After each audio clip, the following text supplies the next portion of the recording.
करून बघू काय?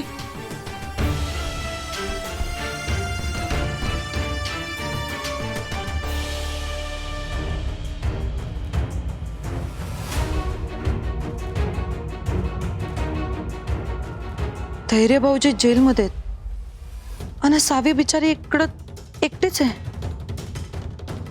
अशात विलास भाऊजींच्या खोलीत हे आणि आई काय बोलत असतील?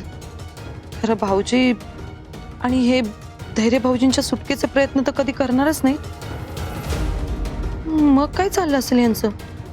अरे बापरे, काही काही गडबड तर नसेल ना? काय करू? हां, अवंतीताईला सांगू काय? हां हां, अवंतीताईला सांगते.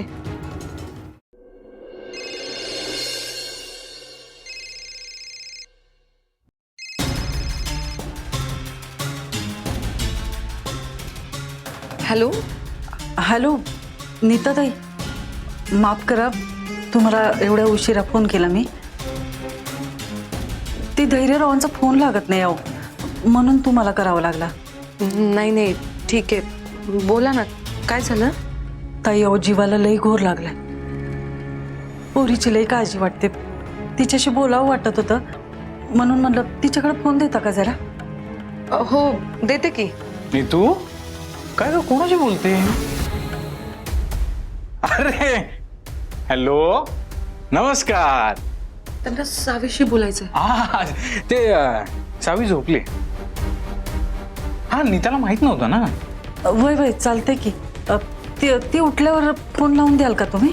होय की, सांगतो की नीताला मी. हा.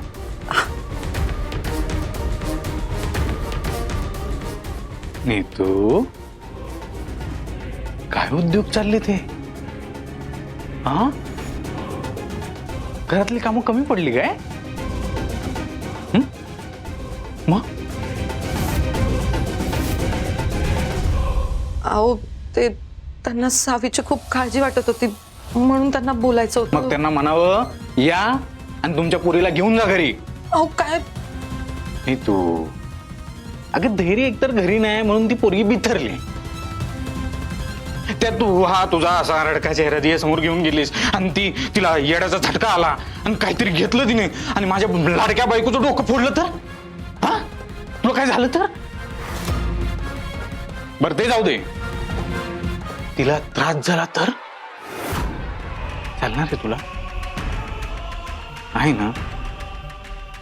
नाही चालत असेल तर ठीक आहे, धर, घे फोन, लाव. नाही घे, चल. काय करायला लागली? कशाला स्वतःचं डोकं चालवतेय? सांगतोय तेवढं कर की. त्या सावीला तिच्या आईला फोन लावू द्यायचा नाही, कळलं? हुशार आहे माझी बायको.